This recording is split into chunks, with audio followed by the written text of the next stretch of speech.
volume of a cylinder. So the volume of a cylinder, the formula looks like this. It's pi, which is our constant, right? And then we have radius, and that's going to be squared, and then times, right, these are all multiplied together, times the height, and this can be shortened to pi r squared h, right? So that's all multiplied. So let's go ahead and solve for the first one. So Dr. Umbridge has determined the volume of a uterine stone for a patient using the measurements from a CT scan. So we're going to use the measurements provided below. We're going to find the volume for Dr. Umbridge. So as we see, we're given the diameter of the top of the cylinder, and we're given the height.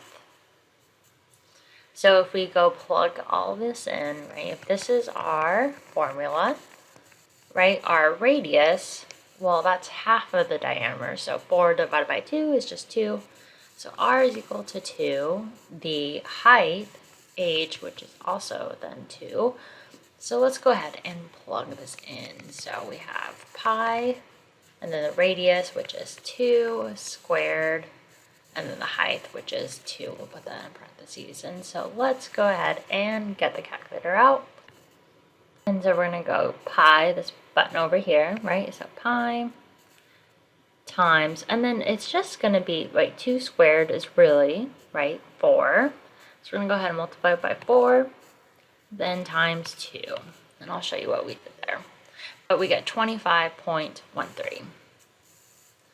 Let's go like this, 25.13 milliliters cubed, right, because this is volume, so we're dealing with cubes for our units. And so we have pi, 2 squared is just 4, that's why we made it simple right there. And then we calculated it out, and it's 25.13 milliliters cubed. Now let's go ahead and look at the last example. So example 2, Dr. Vanderbilt is determining the volume of a uterine stone for his patient using the measurements from a CT scan. Using the measurements provided below, find the volume of a uterine stone for Dr. Vanderbilt.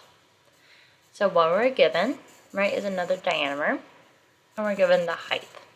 And our formula is like this. So our radius, which is the diameter divided by 2, so that would be equal to 3. Our height is equal to 5.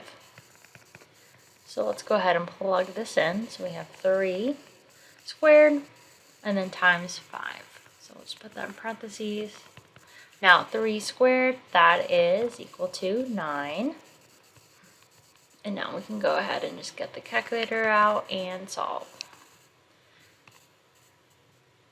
We have pi times 9 times 5, which is equal to 141.37. And this is also in milliliters, and that's cubed because it's a volume. Now, remember, instead of doing pi, you are welcome to just calculate it as 3.14. That's what some people do. And remember, WAMAP will take either answer, right? If you just plug in this, it's 3.14, right? If we were to do that, let's show times 9 times 5, which is equal to 141.3, right? And so really close to the same answer, right? We're just a little off, but it shows you how close these are, and WAMAP will take either answer of yours.